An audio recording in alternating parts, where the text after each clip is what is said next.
Webinar hari ini. Assalamualaikum warahmatullahi wabarakatuh.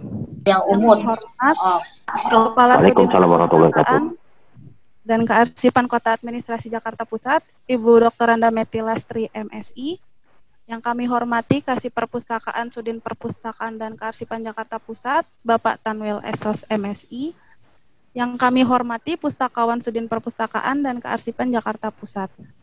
Yang kami hormati Ketua Tim Penggerak PKK Kota Ibu Cynthia Ayuningrum. Yang kami hormati Wakil dua Tim Penggerak PKK Kota Ibu Herlina Iqbal. Dan seluruh peserta acara webinar literasi bisnis yang berbahagia. Puji syukur marilah kita panjatkan kepada Allah Subhanahu wa Ta'ala yang mana pada pagi hari ini diberikan kita semua nikmat sehat sehingga dapat berkumpul dalam program Ruang Riung dalam rangka memperingati Hari Aksara Nasional. Kembali lagi saya ucapkan selamat datang kepada para peserta dan terima kasih sudah bergabung dalam acara kami siang hari ini. Ruang Riung Rabu ini mengangkat tema literasi bisnis, yaitu literasi bisnis merintis usaha rumahan yang kreatif bersama pembicara Bapak SM Setiawan Kusmolyono yang merupakan dosen entrepreneurship dari Universitas Prasetya Mulia. Sebelum memulai acara, dipersilahkan kepada Bapak Tanwil Esos MSI untuk memberikan sambutan sebelum acara dimulai. Kepada Bapak Tanwil dipersilahkan. Baik, Assalamualaikum warahmatullahi wabarakatuh.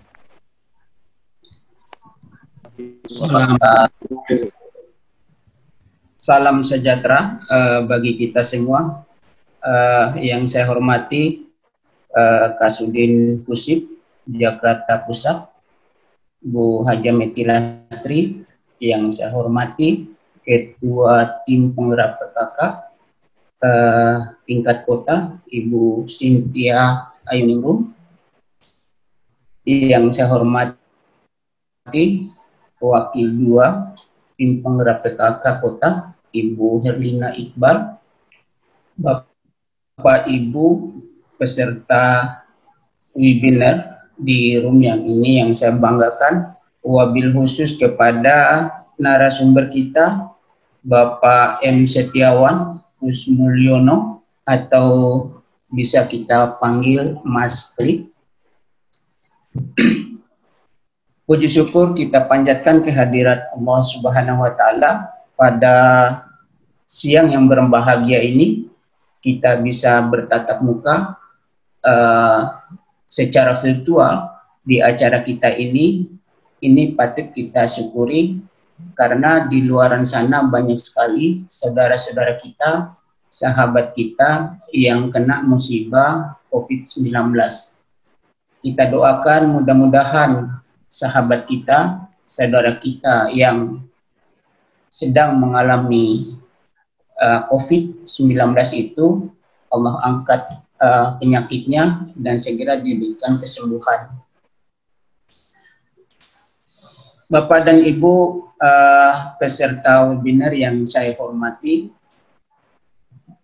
pada saat ini perpustakaan itu harusnya cepat untuk beradaptasi dan wajib hadir untuk memberikan solusi, memberikan jawaban berbagai tantangan yang ada di saat ini dan sedang dibutuhkan oleh masyarakat kita, yaitu informasi dan pengetahuan.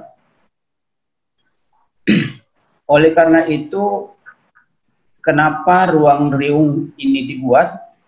Itu adalah sebagai bentuk pelayanan kita yang baru bagi masyarakat kita, agar masyarakat kita tetap mendapatkan pengetahuan dan informasi, dan masyarakat bisa mengisi aktivitasnya di rumah dengan hal yang bermanfaat dan positif di masa pandemik ini. Ruang Riung ini adalah sebuah wadah untuk diskusi secara interaktif di virtual ini di mana diadakan oleh Suku Dinas Perpustakaan dan Kearsipan Kota. Di dalam wadah ini, di room ini adalah orang-orang yang memang profesional di bidangnya dan mereka yang menguasai ilmu pengetahuan dan informasi sesuai dengan ahli bidangnya masing-masing. Bapak dan Ibu yang saya hormati dan yang saya banggakan,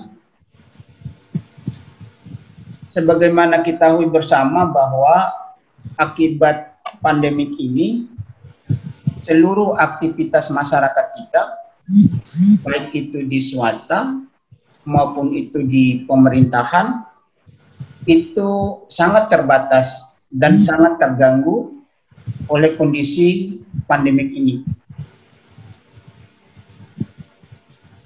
Oleh karena itu, hadirnya acara webinar pada siang hari ini adalah sebuah tawaran daripada Sudin Pusip untuk masyarakat luas, tidak hanya masyarakat di Jakarta Pusat, tapi juga masyarakat luas yang mengikuti acara webinar hari ini.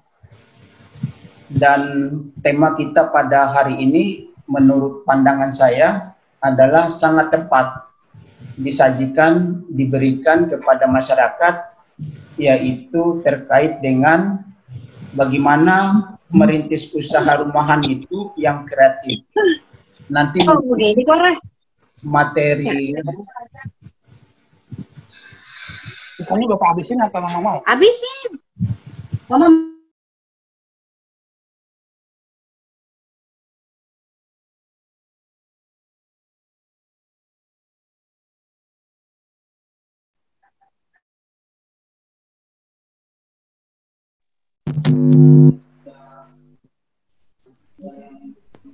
Pak Tanwil, mohon maaf Pak, boleh di-unmute Pak Tanwil.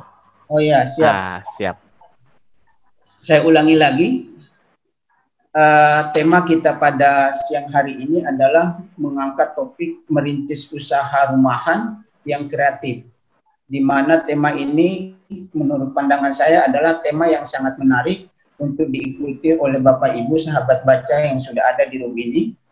Mudah-mudahan dengan tema ini kita mendapatkan pengetahuan dan informasi bagaimana strategi, bagaimana teknik mengelola atau merintis usaha rumahan itu yang kreatif, di mana memang saking banyaknya yang bikin usaha rumahan itu juga tidak sedikit ya, sangat banyak. Tapi bagaimana dalam persaingan usaha itu nanti narasumber kita Mas Pelik nanti akan mengupas hal itu.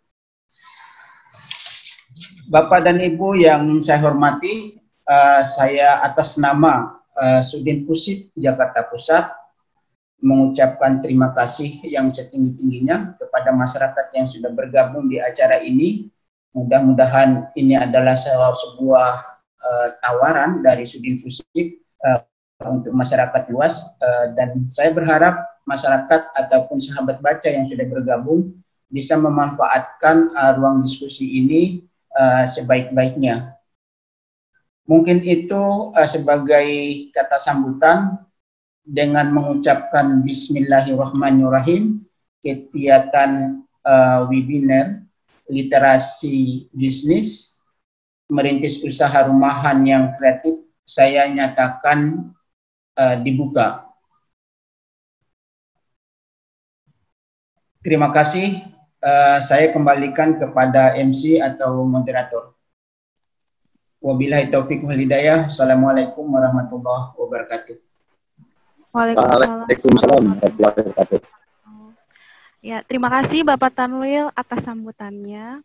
Sebelum memasuki acara pemaparan, saya akan bacakan CV pembicara pada siang hari ini. Jadi pembicara siang hari ini adalah Bapak M. Setiawan Kusmolyono. Beliau merupakan dosen entrepreneurship dari Universitas Prasetya Mulia. Selain dosen entrepreneurship, beliau juga merupakan mentor bisnis di universitas tersebut dan juga merupakan editor Forum Manajemen, majalah nasional manajemen bisnis. Selain itu, beliau juga merupakan National Facilitators dari Developing Inclusive and Creative Company DICE oleh British Council tahun 2018 sampai 2020. Tanpa perlu berpanjang lebar lagi, mari kita saksikan bersama-sama materi literasi bisnis yang tentunya akan bermanfaat, terutama bagi masyarakat yang sedang maupun akan merintis bisnis rumahan di tengah situasi pandemi saat ini. Kepada Bapak M. Setiawan Kusmulyono atau lebih akrab disapa Mas Kelik, dipersilahkan.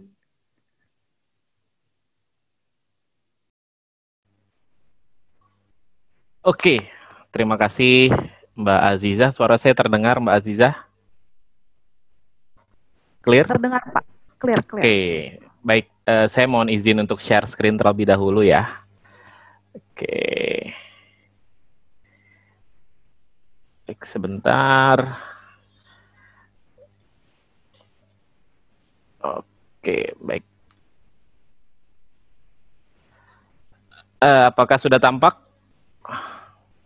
Mbak Aziza? Sudah Pak? Sudah tampak ya? Sudah. Baik. Mohon izin terlebih dahulu. Assalamualaikum warahmatullahi wabarakatuh.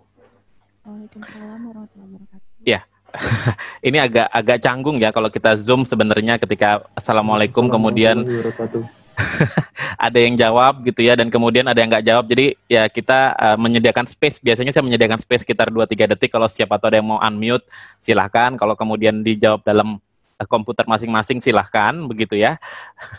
Jadi memang agak canggung zoomnya. Jadi nggak perlu Bapak Ibu khawatir. Tetap apa namanya ya, tetap sunahnya tetap berjalan lah gitu jawaban salamnya.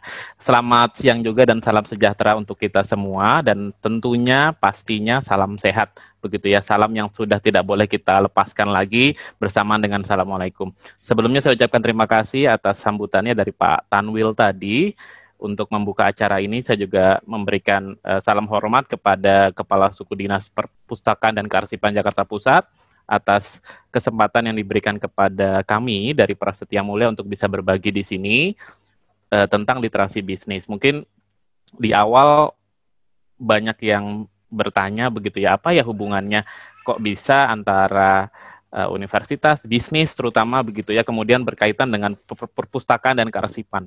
Kalau menurut saya ini sebuah terobosan yang sangat menarik, Bapak Ibu teman-teman semua di sini, karena mungkin kita akan agak sulit secara fisik datang ke perpustakaan, datang ke kantor Sudin yang mungkin ada perpustakaannya juga di situ, yang saat ini terbatas karena banyaknya protokol kesehatan. Tapi kemudian oleh teman-teman di Suku Dinas Perpustakaan dan Kearsipan Jakarta Pusat menelurkan inovasi dan terobosan untuk kemudian mensarikan begitu ya konten-konten pengetahuan yang ada di dalam perpustakaan dalam bentuk webinar. Ini merupakan suatu terobosan yang menarik supaya kita bisa tetap menyerap ilmu dan pengetahuannya, terutama dalam situasi seperti ini. Jadi izinkan saya, Bapak, Ibu, teman-teman semua di sini untuk berbagi. Jadi walaupun tadi namanya dosen, saya nggak akan mengajar di sini, Bapak, Ibu, tapi berbagi. Semoga apa yang saya bagikan bisa membantu setidaknya menginspirasi Bapak, Ibu yang mungkin tadi saya lihat banyak sekali dari RPetra yang kemudian dekat sekali dengan masyarakat. Siapa tahu hasil daripada sharing di sini bisa kemudian dibagikan dan menyemangati Bapak Ibu di lingkungannya masing-masing. Dan bagi yang mau usaha, siapa tahu ini bisa menjadi motor. Ya, kemudian oke, saya jadi semangat berwirausaha seperti itu. Baik, kalau untuk materinya nanti sepertinya saya sudah serahkan kepada tim panitia, jadi nanti bisa langsung saja ditanyakan bagaimana teknis untuk slide-nya. Jadi saya ambil topiknya adalah literasi bisnis, merintis usaha rumahan yang kreatif. Tadi sudah diperkenalkan, nama saya Muhammad Setiawan Kusmulyono, cuman memang lebih dikenal dengan nama Keli begitu ya. Jadi Bapak, Ibu, teman-teman silahkan nanti manggil saya Mas Keli saja. Mungkin kita biar sama-sama satu frekuensi begitu ya. Saya mengajar di kewirausahaan di Prasetya Mulia, terutama di social entrepreneurship, jadi bisnis sosial Bapak Ibu. Kemudian ada juga mata kuliah lain terkait bisnis. Namun yang mungkin paling menarik kalau Bapak Ibu lihat ada Coffee Business and Management. Jadi saya juga mengajar sudah hampir 3 tahun di mata kuliah ini mata kuliah yang pertama ada di Indonesia tentang kopi. Jadi kalau Bapak Ibu nanti tertarik, silahkan kabarin aja. Siapa tahu ruang kelas kita masih kosong. Untuk sharing-sharing, kalau ada yang mau ikut, monggo-monggo saja. Kemudian ada juga bisnis mentor, tadi juga sudah dijelaskan oleh Mbak Azizah. Baik, kita langsung aja, begitu ya. Kita mau ngapain sih hari ini? Begitu, Bapak Ibu, teman-teman semua. Sederhananya begini, ya. Kalau pada bingung bisnis, gitu ya, apa yang harus kita lakukan? Jadi hari ini tujuannya sederhana, kita bisa bersemangat dan yakin untuk merintis bisnis yang kreatif dari rumah aja. Jadi karena situasi ini katanya makin mengkhawatirkan. Tadi saya baru baca sedikit kilasan berita dari Pak Gubernur. Wah, katanya kondisinya mengkhawatirkan. Tapi tidak perlu khawatir juga, Bapak Ibu bisa memulai semuanya dari rumah aja. Begitu. Contohnya hari ini kita bisa webinar dari rumah aja. Nah, pertanyaan sederhana biasanya muncul ya, bisnis yang kreatif itu apa sih? Kan sering kita bingung, wah Mas kayaknya kalau suruh kreatif tuh kita bingung, apa sih definisinya begitu ya? Seperti apa tuh bisnis kreatif? Coba kita lihat dulu. Ya, ini bisnis kreatif bukan ya? Kalau misalkan ini adalah pecel lele biasa, begitu. Kalau kita lihat ini dulu sempat rame begitu ya, pecel lele lela. Apakah pecel lele lela ini bisnis kreatif? Nah, ini kan juga jadi sebuah pertanyaan. Apakah mengubah dari kaki lima kemudian menjadi restoran sebuah bisnis yang kreatif? Oke, ini masih tanda tanya ya. Saya belum bilang bahwa pecel lele bisnis yang kreatif, belum gitu ya. Tapi apakah ini bisnis yang kreatif? Atau contoh kedua nih misalkan. Atau contoh kedua ya. Bapak Ibu kalau mau komentar silakan saja di chat begitu ya. Jadi biar gampang, siapa tahu bisa lebih hidup. Kalau nanti juga ada pertanyaan silakan ditaruh di chat. Jadi nanti Mbak Aziza sebagai moderator bisa nanti memilih dengan mudah. Atau ini misalkan contohnya gitu ya, becak walaupun sudah tidak boleh lagi di Jakarta. Tapi kalau misalkan di online kan begitu, kalau semuanya diserba di online kan, apakah kemudian jadi kreatif? Ini kan sering ya, kita hanya nambahkan sesuatu, kemudian kita bilang ini bisnis kreatif. Nah, pertanyaannya, apakah ini bisnis kreatif atau bukan? Mari kita lihat dulu. Jadi apa sih yang disebut bisnis rumahan yang kreatif? Apakah produknya kreatif? Apakah bisnis kreatif itu produknya kreatif? Apakah bisnis kreatif itu pemasarannya yang kreatif? Ataukah cara produksinya, ataukah cara jualannya begitu ya, kita punya cara yang unik untuk kemudian kita sebut kreatif, atau kemasannya kreatif, atau pengusahanya yang kreatif. Jadi apa sih sebenarnya bisnis kreatif itu? Khususnya untuk yang rumahan. Ini sebagai dasar dulu ya Bapak Ibu, supaya mungkin nggak bingung-bingung banget sebelum nanti kita masuk ke hal-hal yang lebih teknis, yang mungkin lebih bisa langsung diadaptasi oleh Bapak Ibu. Nah, jadi apa yang disebut? Nah, kalau sederhananya Bapak Ibu, teman-teman semua di sini, saya sih bilangnya seperti ini. Ini sederhana ya Bapak Ibu ya. Merintis sebuah usaha yang bisa memberikan manfaat ekonomis. Jadi harus ada untung Bapak Ibu. Jadi kalau bikin bisnis nggak ada untung, itu namanya amal begitu ya. Jadi namanya bakti sosial aja itu. Jadi kita merintis sebuah usaha yang dapat memberikan manfaat ekonomis secara terus-menerus. Jadi bukan cuma sebulan terus berhenti, tapi terus-menerus. Tanpa mengganggu pekerjaan utama di rumah. Jadi kan biasanya kalau bisnis rumahan itu adalah pekerjaan sampingan. Kecuali nanti misalkan ternyata bisnis rumahan ini bisa menjadi pekerjaan pokok. Ya tinggal kita atur. Tapi selama ini masih sampingan, tentunya jangan sampai mengganggu pekerjaan yang utama. Begitu. Jadi inilah definisi sederhana. Kemudian gimana caranya? Begitu ya. Caranya adalah kita mau tanya dulu nih, sekarang gini Mas, kalau misalkan saya sudah punya bisnis kreatif, apakah jamin kita akan sukses? Jadi kalau, wah saya udah punya bisnis kreatif, apakah menjamin kita akan sukses? Saya sih cuma bisa bilang belum tentu nih. Pengalaman saya beberapa tahun terakhir mendampingi, nggak cukup cuman kreatif bisnisnya, tapi harus ada yang lainnya begitu. Ada syarat-syaratnya, ada semangatnya. Nah, kita lihat satu persatu hari ini. Oke, jadi saya membuat semacam rumus sederhana nih, Bapak Ibu, teman-teman, supaya mudah dipahami dan mudah diimplementasikan. Saya bilangnya jurus jitu. Ya, mungkin ini kalau di teori mungkin ada ya, saya coba sederhanakan saja. Namanya jurus jitu bisnis kreatif. Nah, itu ada 3. Bapak Ibu teman-teman. Pertama, ada kuda-kuda. Nah, kalau kita bertanding begitu ya, pasti yang pertama kali dipelajari kalau kita belajar bela diri, mau silat, taekwondo, karate, apapun itu, kita pasti belajar kuda-kuda dulu. Karena kuda-kuda itu pondasi. Setelah kita bisa belajar kuda-kuda, baru kita belajar jurus, ya diajarin cara memukul, cara menendang dan macam-macam. Dan terakhir pasti kita dilatih namanya pernafasan. Karena kalau nggak bisa bernafas panjang, begitu ya, ini akan semakin sulit kalau kita nanti tanding. Jadi Bapak Ibu yang mau saya coba informasikan di sini, berbisnis itu seperti lari maraton Bapak Ibu, bukan lari sprint. Bukan 100 meter selesai, tapi kita berkilo-kilometer. Nggak ada ujungnya. Karena siapa tahu bisnis ini bisa membawa dampak positif buat keluarga kita. Mari kita telaah satu persatu jurusnya. Ya. Pertama, kuda-kuda. Apa sih kuda-kuda? Gitu ya. Kuda-kuda kalau di dalam bela diri itu ya kaki ke kanan dan ke kiri harus kokoh. Jadi dipukul seperti apapun kita kokoh. Gitu ya. Nah, kalau di dalam bisnis, kuda-kuda itu adalah ilmu dasar yang harus dan penting dikuasai sebelum membuat bisnis kreatif. Istilahnya, kalau kita bisa punya kuda-kuda bisnis yang bagus, kalaupun pemasaran kita nggak bagus-bagus banget, produk kita akan tetap laku kok, gitu. Jadi, kuda-kuda harus penting. Nah, apa sih kuda-kuda dalam bisnis kreatif, terutama yang bisnis rumahan, begitu ya? Cukup 2 aja. Pertama, pilih konsumen dengan benar. Pilih siapa yang beli produk kita dengan benar, Bapak Ibu. Ini permasalahan utama. Jadi berdasarkan riset, berdasarkan penelitian, hampir 60% bisnis yang gagal itu karena salah pilih konsumen. Jadi bukan produknya nggak laku karena kemahalan atau apa, enggak. Tapi salah pilih yang beli gitu. Harusnya yang beli si A, kita jual ke si B, yang nggak cocok. Nah, kuda-kuda yang pertama adalah pilih konsumen dengan benar. Kuda-kuda kedua, bikin produk Bapak Ibu harus yang berkualitas. Itu. Jadi jangan sampai Bapak Ibu gadaikan kualitas itu dengan yang jelek begitu. Nanti Bapak Ibu akan sulit untuk mengembalikan itu. Nanti orang-orang bilang, udahlah nggak usah beli di situ lagi, nggak usah beli sama ibu itu lagi. Gado-gadonya nggak enak gitu. Karena kacangnya nggak dimasak matang. Nah kalau sudah begitu susah mengembalikan nama kita.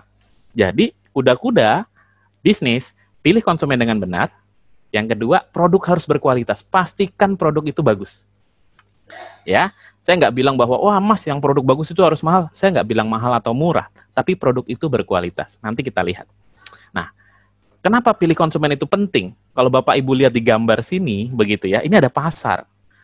Ini ada yang pakai jilbab, ada yang pakai tas, pakai topi, bajunya rapih, celana pendek. Apakah semua orang di sini menjadi pasar kita, Bapak Ibu teman-teman? Belum tentu. Ada yang mungkin bisa beli produk kita, tapi tidak mampu. Ada yang bisa beli mampu tapi tidak mau. Nah, inilah yang kita penting untuk kita tahu mana yang sebenarnya merupakan konsumen kita. Jadi kita pilih karena tidak semua orang di sini adalah konsumen kita. Kita harus pilih yang benar. Nah, contohnya seperti ini. Ini pilih konsumen yang benar tuh contohnya seperti ini. Kan kita nggak mungkin Bapak Ibu jualan permen untuk nenek-nenek. Ini mohon maaf, maksudnya bukan saya bermaksud gimana gitu ya. Tapi kan kalau nenek-nenek mungkin, aduh udah nggak mikirin permen lagi ya. Mungkin malah jual sirih, permen sirih mungkin oke gitu ya. Tapi kalau jual permen untuk nenek-nenek kayaknya berat. Kemudian jual asuransi untuk orang tua nih kayaknya doain yang nggak baik nih. Begitu. Jual minuman manis ke orang yang kena diabetes. Nah ini kan juga nggak pas. Atau jualan nugget udang ke orang alergi udang. Udah tahu orang yang alergi kita jual. Begitu ya. Berarti ini kita nggak benar milih konsumennya. Nah, gimana caranya? Ini yang sering terjadi sama bisnis rumahan atau bisnis UKM dan pemula, Bapak Ibu.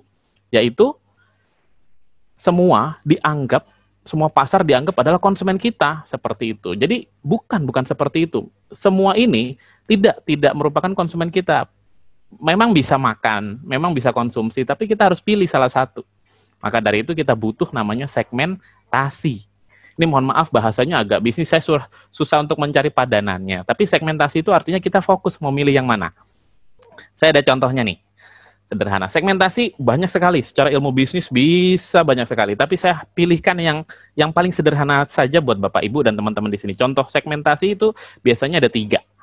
Geografis, demografis, dan psikografis. Simple, Bapak Ibu nggak usah mikirin, wah ini susah mas Keli, nggak usah mikirin itunya. Cuma mikirin begini. Kita kalau mau jualannya kemana? Itu berdasarkan letak dan lokasi. Kalau Bapak Ibu mau jualannya di rumah, maka wilayah terdekat itu adalah segmentasi geografis kita. Nggak mungkin Bapak Ibu rumahnya di Gambir, jualannya misalkan jualan makanan basah. Rumah di Gambir, jualan di Gambir, tapi konsumennya dari misalkan Bogor. Kan agak sulit. Maka kita harus tahu siapa yang kita targetkan. Karena nanti kalau kita mau pakai beberapa iklan begitu ya, kita bisa fokus. Atau segmen demografis yang kedua, berdasarkan pendapatan, jenis kelamin begitu ya, jumlah penduduk atau usia. Karena nggak semuanya ya Bapak Ibu seperti tadi. Atau psikografis, gaya hidup, sukanya gimana. Kelas sosial itu apakah biasa dikenal dengan